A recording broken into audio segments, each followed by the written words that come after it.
Assalamualaikum warahmatullahi wabarakatuh. Salam jumpa, salam sejahtera untuk Anda semua. Para pemirsa sekalian, setiap tahun ketika memasuki perayaan Natal dan Tahun Baru, selalu saja muncul informasi berkenaan dengan hukum mengucapkan Selamat Natal. Kemudian juga terkait dengan banser yang menjaga gereja. Malahan pada tahun ini Kepolisian Republik Indonesia secara resmi dalam pengamanan Natal dan Tahun Baru menggandeng Barisan Ansor Serbaguna atau Banser sekaligus juga dengan Komando Kesiapsiagaan Angkatan Muda Muhammadiyah atau Kokam. Jadi ada kolaborasi antara Banser dengan Kokam pada tahun ini di dalam membantu pihak keamanan untuk mengamankan perayaan Natal dan Tahun Baru di tahun ini. Dari sini kemudian ada yang bertanya, apa sih latar belakangnya Banser menjaga gereja dan siapa yang menyuruhnya? Pasti tertuju kepada Kiai Haji Abdurrahman Wahid atau Gus Dur. Ya, demikianlah adanya.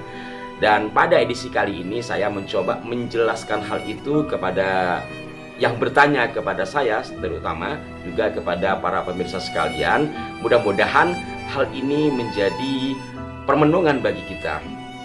Jadi menjaga gereja yang dilakukan oleh Barisan Ansor Serbaguna atau Banser ini terjadi sejak tahun 1996. Latar belakangnya adalah kerusuhan yang terjadi di daerah Situbondo, Jawa Timur, yang kemudian berujung pada pembakaran gereja.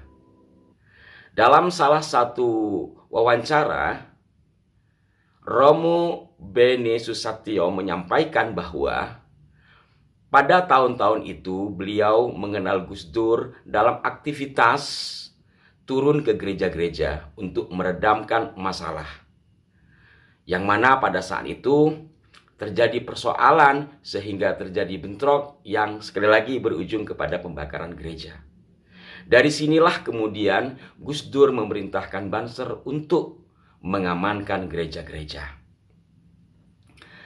Lantas ada yang bertanya, bagaimana Gus hukumnya menjaga gereja? Karena sebagai umat Islam, masa iya kita harus menjaga tempat ibadahnya orang non-Islam? Apakah itu tidak masuk dari mendukung atau menjadi bagian dari agama lain itu? Kurang lebih seperti itulah yang menjadi pertanyaan sahabat-sahabat muda pada saat itu.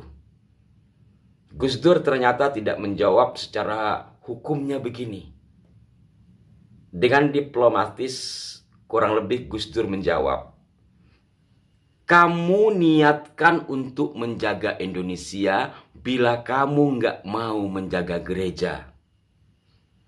Sebab gereja itu berada di Indonesia, tanah air kita. Tidak boleh ada yang mengganggu tempat ibadah agama apapun di bumi Indonesia. Demikian jawab diplomatis Gus Dur. Jawaban ini tentu sangat mengena. Kalau umpamanya Gus Dur menjawab menggunakan hukum fikih begini-begini, tentu banyak pendapat dan biasanya berujung khilafiyah. Tetapi ketika jawabannya untuk menjaga Indonesia, dan menjaga Indonesia adalah kewajiban bagi kita, dan gereja-gereja yang dijaga tentunya kan ada di bumi Indonesia, maka akhirnya Khairul Anam atau Cak Anam sebutannya pada saat itu sebagai ketua Ansor Jawa Timur memerintahkan Barisan Ansor Serbaguna atau Banser untuk menjaga gereja di Jawa Timur. Khususnya pada tahun 1996. Dari sinilah terus kegiatan untuk menjaga gereja berlangsung. Karena memang perintah Gus Dur ini kan belum ada cabutan. Dan di dalam menjaga gereja ini selain cibiran dan protes dari sejumlah kalangan, juga telah menimbulkan korban jiwa.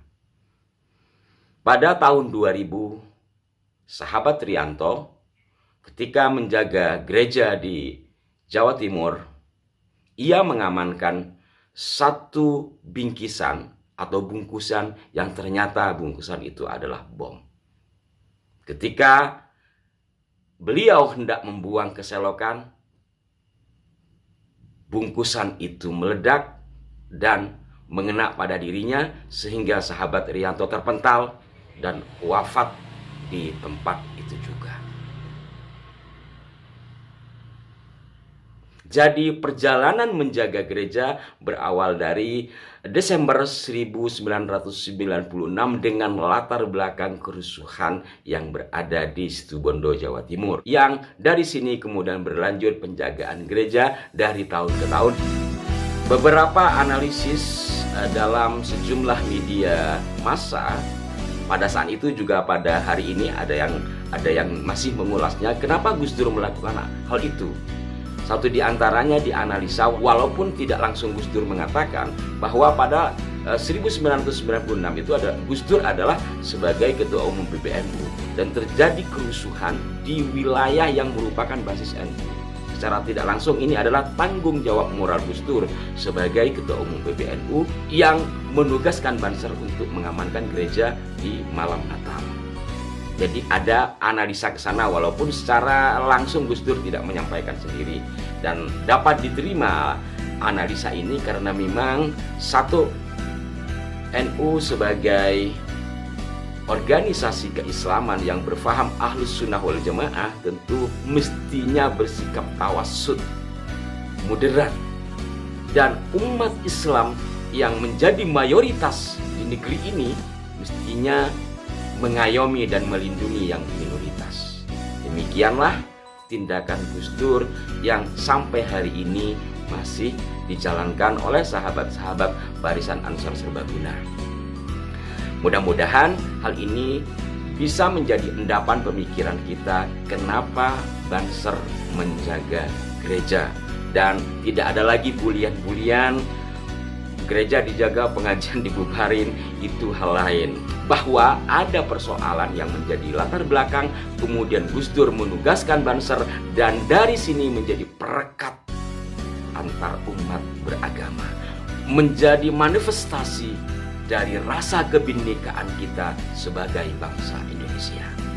Mudah-mudahan bermanfaat dan dapat dipahami.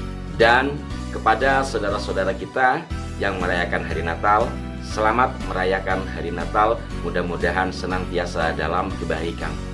Dan kita semua bangsa Indonesia dijaga oleh Tuhan Yang Maha Kuasa, terhindar dari hal-hal bala bencana dan apapun yang tidak diinginkan. Kurang dan lebihnya mohon maaf, sampai jumpa. Wassalamualaikum warahmatullahi wabarakatuh. Saksikan selalu Arah 9 Channel dengan sejumlah redaksionalnya.